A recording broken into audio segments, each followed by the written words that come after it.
Assalamualaikum warahmatullahi wabarakatuh. Halo teman-teman, jumpa lagi di channel Sahabat Medis.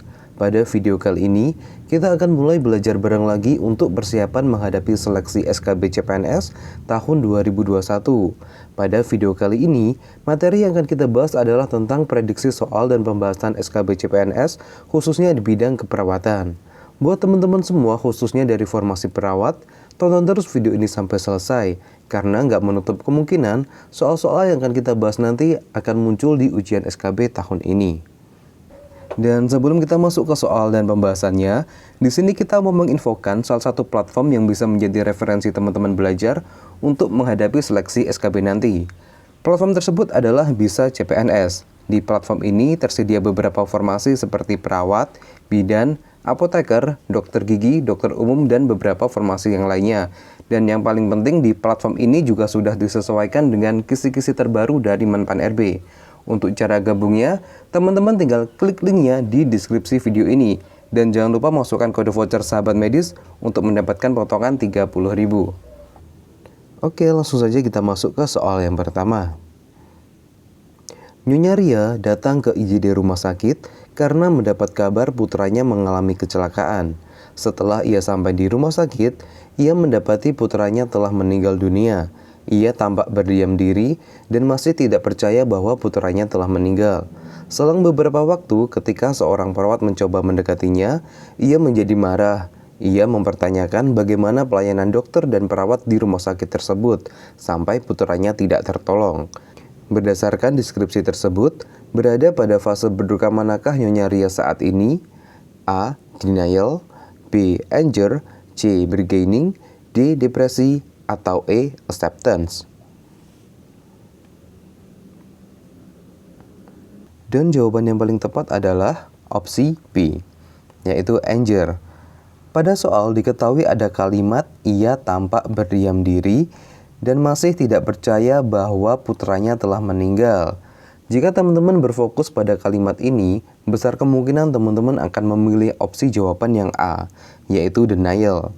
Padahal pada soal, yang ditanyakan adalah fase berduka saat ini. Kata kuncinya ada pada kata saat ini. Nah, jadi di soal pun juga sudah dijelaskan bahwa setelah Nyonya Ria ada di fase denial, kemudian selang beberapa waktu, seorang perawat mencoba mendekatinya dan ia menjadi marah. Nah, berarti saat ini kondisi Nyonya Ria adalah sedang marah. Jadi dapat disimpulkan bahwa fase berduka yang dialami Nyonya Ria saat ini adalah anger.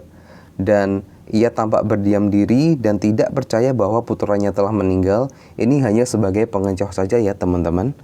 Oke, kita lanjut ke soal berikutnya. Saudara Doni, 16 tahun, dirawat di Rumah Sakit Harapan karena mengalami kecelakaan. Akibat kecelakaan tersebut, ia harus kehilangan kaki kanannya. Setelah ia sadar, ia masih belum bisa menerima kondisinya sekarang. Ia masih menganggap kejadian kecelakaan tersebut hanya mimpi dan ia merasa kedua kakinya masih lengkap. Jenis kehilangan yang dialami pasien tersebut adalah A. Actual loss, B. Perceived loss, C. Anticipatory loss, D. Opsi A, B, dan C benar, atau E bukan salah satu di atas.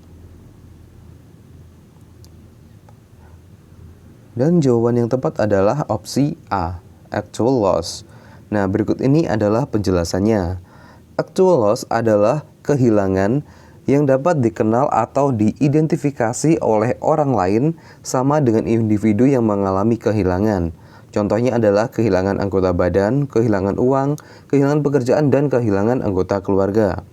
Kemudian yang kedua, perceived loss atau psikologis adalah suatu kehilangan yang dirasakan oleh individu yang bersangkutan namun tidak dapat dirasakan atau dilihat oleh orang lain. Contohnya kehilangan masa remaja atau kehilangan lingkungan yang berharga. Lalu yang ketiga, anticipatory loss adalah perasaan kehilangan yang terjadi sebelum kehilangan terjadi. Individu memperlihatkan perilaku kehilangan dan berduka untuk suatu kehilangan yang akan berlangsung. Nah, hal ini sering terjadi pada keluarga yang mempunyai anggota keluarga yang menderita penyakit terminal. Oke, kita lanjut ke soal berikutnya. Tuan Zaki, 34 tahun, dibawa ke IGD dengan keluhan sesak dan lemas.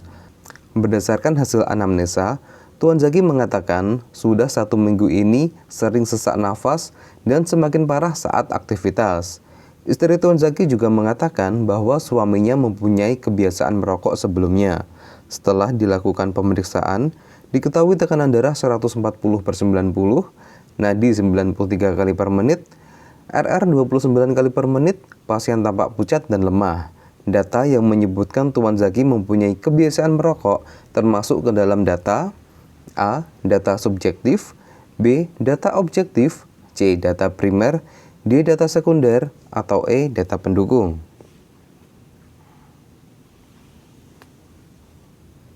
Dan jawaban yang tepat adalah opsi D. Data sekunder. Sekarang kita bahas untuk setiap opsinya ya teman-teman. Yang pertama adalah data subjektif, yaitu data ungkapan atau keluhan klien secara langsung maupun tidak langsung. Kemudian data objektif merupakan data yang diperoleh secara langsung melalui observasi dan pemeriksaan pada klien. Kemudian data primer merupakan data yang dikumpulkan dari klien yang dapat memberikan informasi yang lengkap tentang masalah kesehatan dan keperawatan yang dihadapi klien. Kemudian, data sekunder adalah data yang dikumpulkan dari orang terdekat klien seperti keluarga, orang tua, saudara, atau pihak lain yang dekat dengan klien. Oke, kita lanjut ke soal berikutnya. Anak Rifki 5 tahun dibawa ke rumah sakit akibat tersiram air panas. Berdasarkan hasil pemeriksaan, diketahui pasien mengalami luka bakar pada seluruh lengan kiri, dada, perut, dan seluruh kaki kiri. Berdasarkan data tersebut, berapakah persentase luka bakar yang dialami pasien tersebut? A. 36%, B. 36,5%, C. 40%, D. 40,5%, atau E. 45%. Dan jawaban yang paling tepat adalah opsi D, 40,5%. Nah, sekarang kita akan tampilkan persentase dari luas luka bakar. Nah, ini untuk luka bakar pada anak-anak dan dewasa berbeda ya teman-teman untuk persentasenya. Karena pada soal ini yang ditanyakan adalah persentase luas luka bakar pada anak-anak. Pada soal diketahui bahwa luka bakar yang dialami oleh anak Rifki adalah pada seluruh lengan kiri. Ini ada 9%. Kemudian ditambah luka bakar pada dada dan perut, ini ada 18%. Kemudian ditambah seluruh kaki kiri, ini ada 13,5%. Ini tinggal kita jumlahkan saja dan hasilnya adalah 40,5%. Opsi yang tepat adalah yang D.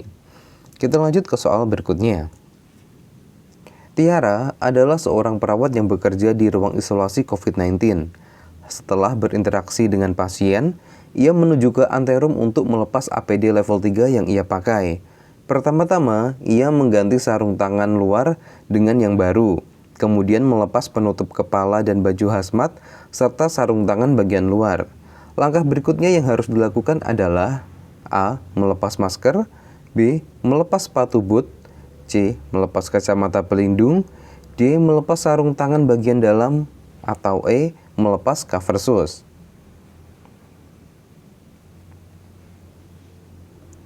Jawaban yang tepat adalah opsi C, yaitu melepas kacamata pelindung. Berikut ini adalah 8 langkah cara melepas APD yang dianjurkan oleh Kementerian Kesehatan. Yang pertama, ganti sarung tangan luar dengan yang baru. Kemudian yang kedua, melepas penutup kepala. Yang ketiga, melepas pakaian pelindung yaitu dengan cara menggulung bagian dalam menjadi bagian luar dan melepas sarung tangan luar. Langkah yang keempat adalah melepas kacamata pelindung. Berikutnya melepas masker. Kemudian yang keenam, melepas sepatu boot. Yang ketujuh, melepas sarung tangan bagian dalam. Dan yang terakhir, mencuci tangan menggunakan sabun. Oke, sementara cukup sekian untuk video kali ini. Semoga video singkat ini bisa bermanfaat dan semua teman-teman di channel Sahabat Medis bisa lolos menjadi ASN tahun 2021 ini. Wassalamualaikum warahmatullahi wabarakatuh. Sampai jumpa di video berikutnya.